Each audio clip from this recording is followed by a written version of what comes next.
I thought I'd show you some of the progress of the wonderful Henry Maxwell.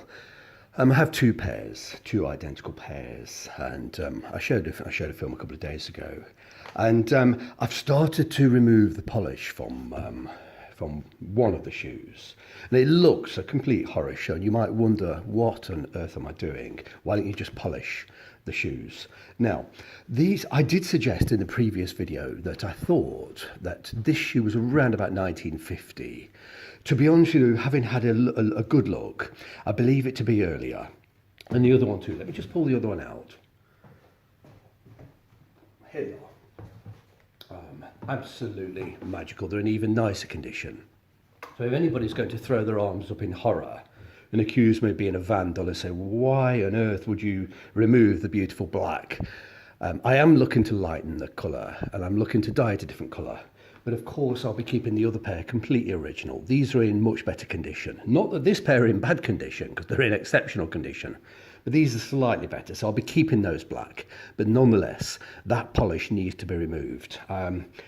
I did say I thought both pairs were about 1950. I suspect they're earlier. Looking at, just having a really good look at the shoes, in particular, the patterning of the nails here, which are completely original, both shoes.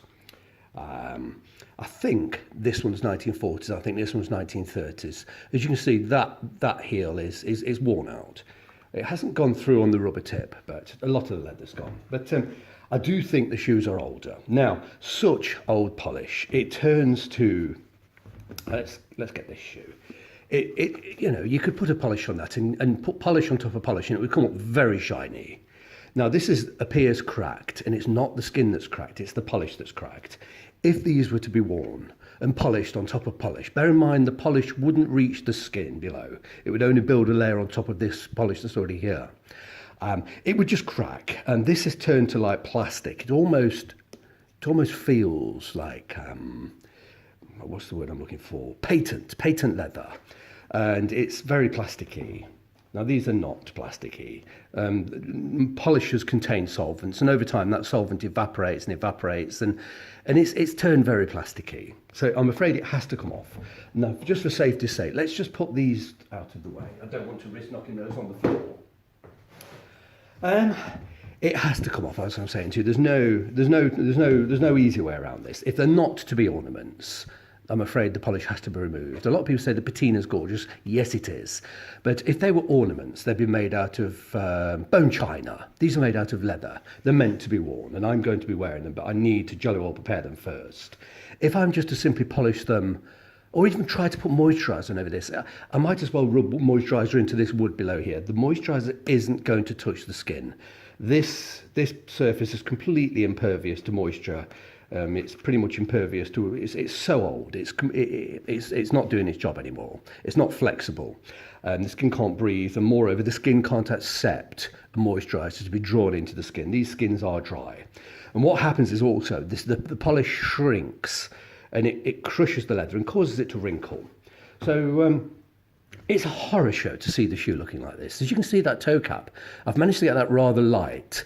I've managed to bring out pretty much 100% of the polish, and a huge amount, probably 95% of the dye below. There are fragments left, but to be honest, I quite like that. I could go further and bring this off almost white, but I'm not going to do so. I like the idea of dyeing it a slightly dark, a slightly lighter colour. I haven't yet decided, but there'll definitely be brown or tan or mixed. I'll mix the dyes, so they'll be dark and deep. And I want some of these flashes, and obviously deeper down into the. I won't try and dye this. This is a long way from being done. This needs to be brought up as light as that. And I'm not going to do it on camera because I've done some before. I just use cotton wool, gloves, and a huge amount of alcohol, isopropyl alcohol. In this instance, let's just bring it down to the camera so you can read it. Methylated spirit works fine. And I've spent probably 2 hours getting the shoe to this state. Yes, it does make it dry, but the skin's already dry. It's completely covered in like a plasticky polish, and the moisturiser won't, not the moisturiser, the moisture level of the skin won't be able to sort of evaporate through the skin, but it will come out the back, and it's dried out underneath this polish. It has to come off. Terrible shame though it is, it does have to come off. Now, I will dye the shoe lighter. It'll be a deep sort of reddish, sort of tan brown type of thing and it's obviously going to have flashes, little nicks here and there of the old black. But you'll not know that these were black. They will just look like extremely old, original tan or whatever brown we decide to go for. But there's another 2 or 3 hours of work going through here and removing the rest of this. It takes forever. It doesn't smell very nice. And of course it makes the skin dry. But once I've got the skin completely exposed, I can then spend some time, as long as it takes, pushing moisturiser back in. But I'll do that after. Actually, excuse my fingers being dirty. This is a dirty old job and it does make my hands a bit dirty, but never mind. I do wear gloves, but anyway, I just caught a flash of my dirty fingers and got a bit of a horror show. Never mind, excuse that. I will dye the shoes before I attempt to moisturise them because the dye itself contains alcohol.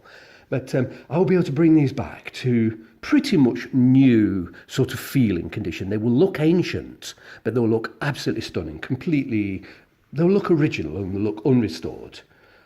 I'm so excited to have this pair, Henry Maxwell. These are, I think, I would guess mid-1930s, and the other pair I showed you early to mid-1940s. Now then, I've just seen something very, very interesting. How good are your eyes? Let's just zoom in. I didn't notice this before. Now, this is most unusual. Where is it? There.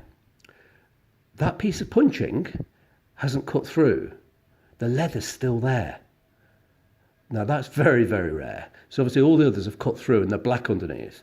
This one, it's been hand punched. It's not done by a machine, but they've missed that. They've not flicked that out. I could flick that out, just to get a pin or something and flick that up. I'm not going to. I'll leave that there. If you look, the holes are all full of polish. I'll scrape that out with micro-engineered screwdrivers, but I think that's fascinating that the maker has missed that, which a maker of this level is a surprise, but these things do happen. And whilst we're zooming in real close, we can also see these tiny little holes. For those of you that don't know, because these are handmade shoes, the maker stitches with coarse stitches, quite thick thread, stitch this together. So when it gets lasted, let's pull the camera back out again. There we go.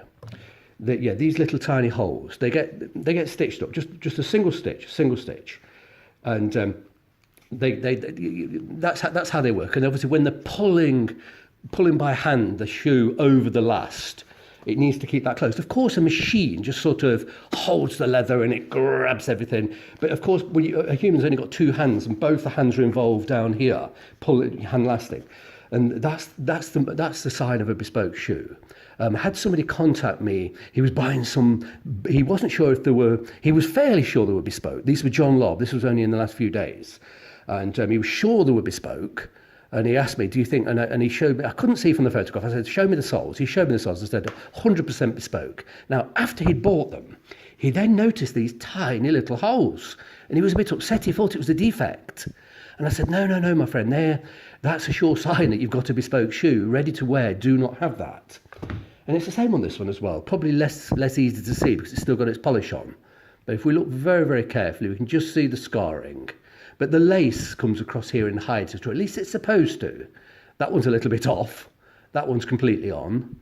That one's pretty. Anyway, but this pair of John Lobb, they weren't as sort of close to the lace holes as you might expect. So with the laces in, you can still see them. And he was a bit upset, but I told him I thought it was gorgeous and nobody else was going to notice. So obviously we are splitting hairs, but that's bespoke. And Anyway, let's not gossip on. You'll see these after I've spent many more hours. I'll bring them down, and I will have to correct the surface of the skin. When you go this far, the grain tends to lift slightly, and it's a bit rough. I could ignore that and just polish over it. I'd get away with it. I'd be able to rub it back down with the moisturiser. I'd be able to rub it and poke it back in, but I will correct the surface very slightly with the finest of abrasives, just a tiny snip, and I'll do that on camera for you. But you don't need to see me messing about with more alcohol. I showed you that in the previous film. But how spectacular! Truly amazing. Like I said, these are going to be lighter, and the other pair I showed you, wherever I put those, they're just down here, and they're going to remain black. But they will need stripping back. Not to that level, but they'll certainly need stripping back to this level in order to get all of the polish off. This black stuff here is not polished. That's the remnants of dye. And this is the remnants of dye. That could be re-dyed and repolished. But because I'm looking to go lighter, I do need to bring them up as much as this. The longer you go with the solvent, you just go and go rubbing and rubbing, and it draws and draws, and then the pad goes black. So you throw the pad away, get another pad, and keep going and going. It's kind of weird because when it's wet, this looks almost black. So you're rubbing, but you can't see the difference. If I wet that slightly, look, just wet that very slightly, it goes very dark. And excuse that was a bit disgusting, wasn't it? But never mind. Anyway, yeah, so you're struggling, but you can tell by turning the pad over, because when I rub this with the alcohol, I'll turn the pad over, it's still clean. Whereas these areas, the pad goes black quite quickly. But, it's not to be underestimated, such a task. It's a grim task, and it takes an awful long time. But it's doable, and with care, it doesn't destroy the skins. But as I stress, with care, it's a huge, huge task. 5 hours minimum per shoe just to strip. And then we'll be looking at correcting the grain in the surface at least an hour per shoe. And then you come to the dyeing and the moisturising. And the dyeing will take about an hour. The moisturising will take a minimum of a week, possibly as much as 3 weeks. So just keep applying it until the skins are saturated and then almost refuse to accept any more. And then we come to the polishing, and the polishing will take many, many, many hours. So this is a huge task. I didn't add those hours up as I was talking there, but 20, 30 hours to get these the way I want them. And it will be similar with the other back pair. I just won't need to, I'll probably only spend 2.5 hours stripping the polish rather than 5. I'll only strip the polish, I won't strip the dye. But I'll keep the videos coming, and for those of you who are interested, I do appreciate you taking the time to watch them.